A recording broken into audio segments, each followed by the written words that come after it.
Good afternoon, everyone.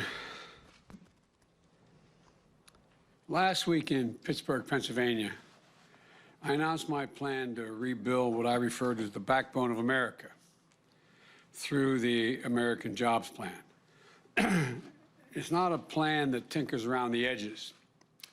It's a once-in-a-generation investment in America, unlike anything we've done since we built the interstate highway system and won the space race decades ago. It's the single largest investment in American jobs since World War II. And it's a plan that puts millions of Americans to work to fix what's broken in our country. Tens of thousands of miles of roads and highways, thousands of bridges in desperate need of repair. But it also is a blueprint for infrastructure needed for tomorrow, not just yesterday, tomorrow. For American jobs, for American competitiveness. Last week, I said that once Congress is back from recess, I'd get to work right away because we have no time to lose. So here we are. Democrats and Republicans will have ideas about what they like and what they don't like about our plan. That's a good thing. That's the American way. That's the way democracy works. Debate is welcome. Compromise is inevitable. Changes are certain. In the next few weeks, the Vice President and I will be meeting with Republicans and Democrats to hear from everyone. And we'll be listening. We'll be open to good ideas and good faith negotiations. But here's what we won't be open to. We will not be open to doing nothing. Inaction simply is not an option. Now, since I announced this plan, I've heard from my Republican friends say that many of them say it's too big. They say, why not focus on traditional infrastructure? Fix what we've already got, the roads and the highways that exist and the bridges. I'm happy to have that debate, but I want to tell you my view. We are America. We don't just fix for today. We build for tomorrow. 200 years ago, trains weren't traditional infrastructure either, until America made a choice to lay down tracks across the country. Highways weren't traditional infrastructure until we allowed ourselves to imagine that roads could connect our nation across state lines. The idea of infrastructure has always evolved to meet the aspirations of the American people and their needs. And it's evolving again today. We need to start seeing infrastructure through its effect on the lives of working people in America.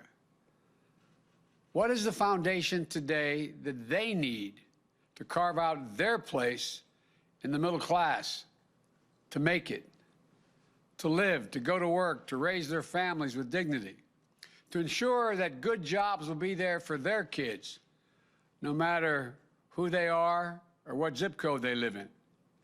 That's what infrastructure means in the 21st century. It still depends on roads and bridges, ports and airports, rail and mass transit. But it also depends on having reliable, high-speed internet in every home. Because today's high-speed internet is infrastructure. It depends on the electric grid, a grid that won't collapse in a winter storm or be compromised by hackers at home or abroad. It depends on investing in made-in-America goods from every American community, including those that have historically been left out: Black, Latino, Asian American, Native Americans, rural communities. Talk to folks around the country about what really makes up the foundation of a good economy. Ask a teacher or a child care worker if having clean drinking water, non-contaminated drinking water in our schools and our child care centers is part of that foundation. When we know that the lead in our pipes slows a child's development when they drink that water. Ask the entrepreneur whose small business was destroyed by the second 100-year flood in the last 10 years in Iowa. Or wildfires in the West that burned 5 million acres last year, an area roughly the size of the entire state of New Jersey. more fires than ever. Or the devastating damage, seen more frequent and more intense hurricanes and storms on the East and Gulf coasts. Ask all those farmers and small business owners and homeowners whether investing in clean energy to fight the effects of climate change is part of infrastructure. Ask folks in rural America, where more than 35% of the people lack a reliable high-speed internet, limiting their ability to conduct business or engage in remote learning for their schools. Ask them whether investing in internet access will lead to better jobs in town, new markets for farmers, and better opportunities for their kids. And I'm serious about this. Ask the moms and dads in the sandwich generation, the folks carrying enormous personal and financial strains trying to raise their children and care for their parents, their elderly parents, or members of their families with a disability. Ask them what sort of infrastructure they need to build a little better life, to be able to breathe a little bit. It's expanded services for seniors. It's home care workers who go in and cook their meal, help them get around and live independently in their home, allowing them to stay in their homes, and I might add, saving Medicaid hundreds of millions of dollars in the process. It's better wages and benefits and opportunities for caregivers who are disproportionately women, women of color, and immigrants. Or ask our wounded warriors and military families. To my Republican colleagues in Congress, shouldn't we modernize VA hospitals? Update them? Many of them are more than 50 years old. How about the estimate 450,000 post-9/11 veterans with post-traumatic stress disorder, who when they make that emergency call, or their husband, wife, son, daughter makes that call to the VA hospital, Dad needs help, we have to bring him in. And they hear, you have to wait. We don't have room now. Come back, call me back in 8 days, 10 days, 12 days. Look at the more suicides in the military and people getting shot. Is it really your position, my friends, that our veterans don't deserve the most modern facilities that could catch that cancer diagnosis quicker, with access to better roads, cleaner water, high-speed internet that delivers information faster and more of it? Above all, infrastructure is about meeting the needs of a nation and putting Americans to work and being able to do and get paid for having good jobs. Plumbers and pipe fitters, replacing those literally thousands of miles of dangerous lead pipes. They're still out there. Everybody remembers what happened in Flint. There's hundreds of Flints all across America. How many of you know when you send your child to school, the fountain they're drinking out of is not fed by a lead pipe? How many of you know the school your child is in still has asbestos in the walls and lacks the ventilation? Is that not infrastructure?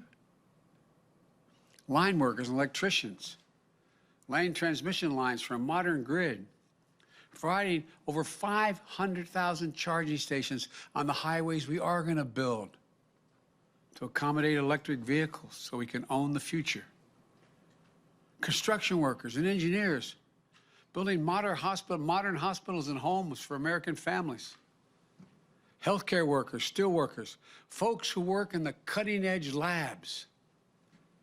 Nearly 90% of the infrastructure jobs created by our American Jobs Plan can be filled by people who don't have a college degree. 75% don't need an associate's degree. As I said last week, this is a blue-collar blueprint for increasing opportunity for the American people. It also includes the biggest investment in non-defense research and development on record.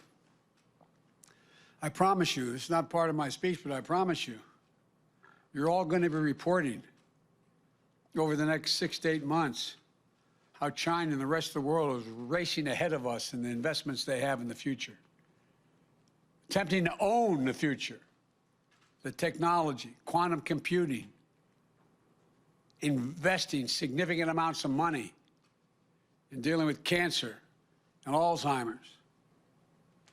That's the infrastructure of a nation. There's a new book out about how we've fallen behind. America is no longer the leader of the world because we're not investing. It used to be we invested almost 2.7% of our GDP in infrastructure. Now it's about 0.7%. When we were investing it, we were the leader in the world. I don't know why we don't get this. One of a few major economies in the world whose public investment in research and development has declined as a percentage of GDP in the last 25 years. Declined. The United States of America, that led the world. Why does this matter?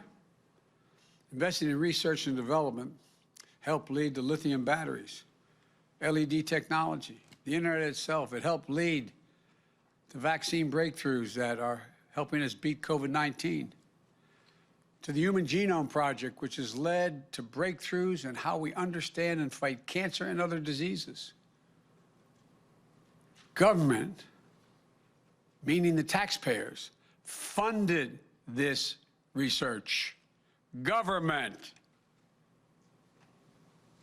When we stop investing in research, we stop investing in the jobs of the future, and we give up leading the world.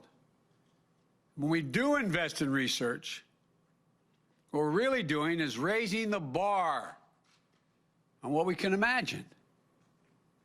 Imagine a world where you and your family can travel coast to coast without a single tank of gas, or in a high-speed train, close to as fast as you can go across the country in a plane. Imagine your children growing up to work in innovation, good-paying jobs in fields that haven't even been invented yet, like the parents of every computer programmer, every graphic designer, every renewable energy worker once did, imagined. We invest today so that these jobs will be here in America tomorrow. So America can lead the world as is historically done. That's why I brought back scientists into the White House. We need to think. Look, do we think the rest of the world is waiting around? We're not going to make those kind of investments the rest of the world is saying. Take a look. Do you think China is waiting around to invest in this digital infrastructure or in research and development? I promise you, they are not waiting. But they're counting on American democracy to be too slow, too limited, and too divided to keep pace. You've heard me say it before. I think this generation can be marked by the competition between democracies and autocracies, because the world is changing so rapidly. The autocrats are betting on democracy not being able to generate the kind of unity needed to make decisions to get in that race. We can't afford to prove them right. We have to show the world. Much more importantly, we have to show ourselves that democracy works, that we can come together on the big things. This is the United States of America, for God's sake. Of course, building the infrastructure of tomorrow requires major investments today. As I said last week, I'm open to ideas about how to pay for this plan, with one exception. I will not impose any tax increases on people making less than $400,000 a year.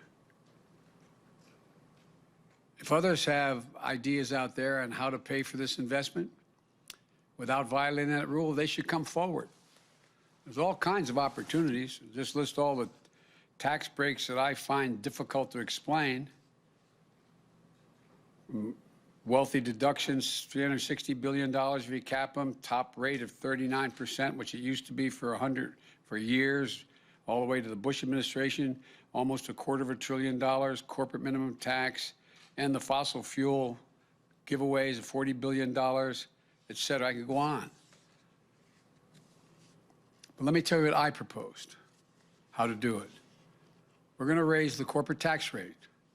It was 35% for the longest time, which was too high. Barack and I thought it was too high during our administration. We all agreed 5 years ago that it should come down somewhat. But the previous administration reduced it all the way down to 21%. What I'm proposing is that we meet in the middle, 28%. 28% would still have lower corporate rates than any time between World War II and 2017. And will generate over $1 trillion in taxes over 15 years. New independent study put out last week found that at least 55 of our largest corporations use the various loopholes to pay zero federal income tax in 2020. It's just not fair. It's not fair to the rest of the American taxpayers. We're going to try to put an end to this. Not fleece them. 28%. If you're a mom and dad, a cop, firefighter, police officer, et cetera, you're paying close to that in your income tax. I've also proposed a global minimum tax, which is being proposed around the world for U.S. corporations at 21%. Let me tell you what that means. It means that companies aren't going to be able to hide their income in places like the Cayman Islands and Bermuda, in tax havens. We're going to also eliminate deductions used by corporations for offshoring jobs and shifting assets overseas. They offshore the jobs, shift the assets overseas, and then don't have to pay taxes on all they make there. And we'll significantly ramp up IRS enforcement against corporations and the super wealthy who either fail to report their income or underreport it. Estimated that would raise tens of billions of dollars. It adds up to more than what I proposed in just 15 years. It's honest, it's fair, it's fiscally responsible, and it pays for what we need and reduces the debt over the long haul. And by the way, I didn't hear any of our friends who are criticizing this plan say that the corporate tax cut, which added $2 trillion of the debt, the Trump tax cut, $1.9 trillion in debt, wasn't paid for, the vast majority of which went to the top 1% of the wage earners. I didn't hear anybody hollering in this recovery, the so-called, before I became president, this K-shaped recovery, where billionaires made $300 billion more during this period. Where's the outrage there? I'm not trying to punish anybody, but damn it, maybe it's because I come from a middle-class neighborhood. I'm sick and tired of ordinary people being fleeced. Let me close by saying this. Whatever partisan divisions there are around other issues, there don't have to be around this one. The divisions of the moment shouldn't stop us from doing the right thing for the future. These aren't Republican bridges, Democratic airports, Republican hospitals, or Democratic power grid. Think of the Transcontinental Railroad, interstate highway system, or the space race. We're one nation, united and connected. As I said last week, I'm going to bring Republicans to the White House. I invite them to come. We'll have good faith negotiations, and any Republican who wants to get this done, I invite them. We have to get these things done. We're at an inflection point in American democracy. This is a moment where we prove whether or not democracy can deliver, whether it can lay the foundation for an economy built from the bottom up and the middle out, not trickle-down economics from the very top. Whether it can lay a good foundation for good jobs in a 21st century economy. I tell the kids, the young people who work for me, told my kids, when I go on college campuses, they're going to see more change in the next 10 years than we've seen in the last 50 years. We're going to talk about commercial aircraft flying at subsonic speeds, supersonic speeds. Be able to figuratively, if we decided to do it, traverse the world in about an hour, travel 21,000 miles an hour. So much is changing. We have got to lead it. I believe democracy can come through when the American people come together. We saw it in the American Rescue Plan. We're seeing it with the Jobs Plan. The American Rescue Plan, which got so badly criticized, how many of my Republican colleagues you've seen gone on your stations or your newspapers and say, boy, people in my state really like it? Because it would be improper, I haven't asked permission.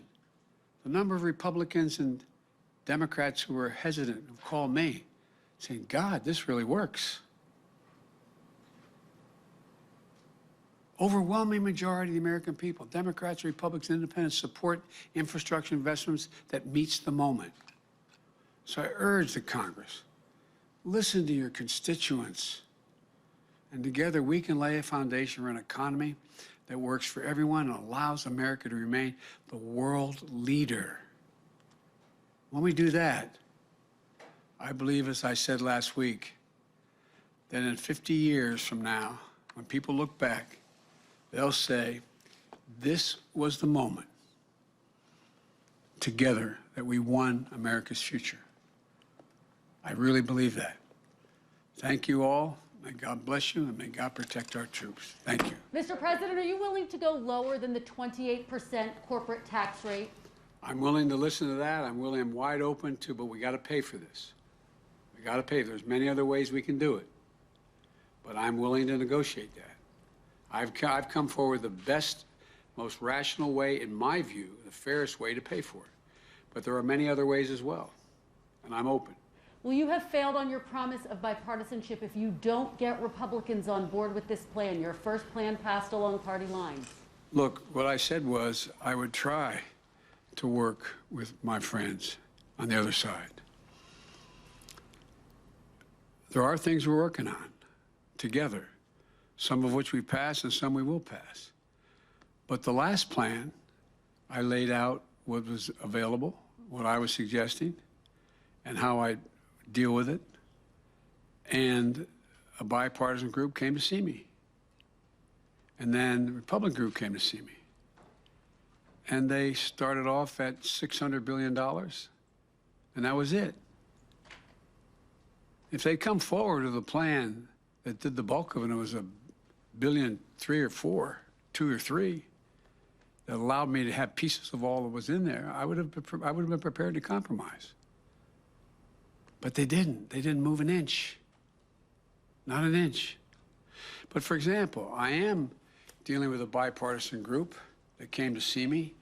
Now it's about, what, 3-4 weeks ago when they came about computer chips and they said, look, we have to have our own supply. We have to work together. We're working on that. Chuck Schumer and I think McConnell are about to introduce a bill along those lines. So I'm prepared to work. I really am. But to automatically say that the only thing that's infrastructure is a highway, a bridge, or whatever, that's just not rational. It really isn't. I think the vast majority of Americans think everything from the sewer pipes to the sewer facilities to the water pipes, I think they're infrastructure. Anyway, thank you all so very much. What are you going to do on guns, Mr. President? I'll be talking to you about that, I think, the day after tomorrow. Ghost guns? Can you tell us what you told the King of Jordan, Mr. President? Are you concerned about the situation there? No, I'm not. Ask Cole to tell him that he has a friend in America. Stay strong.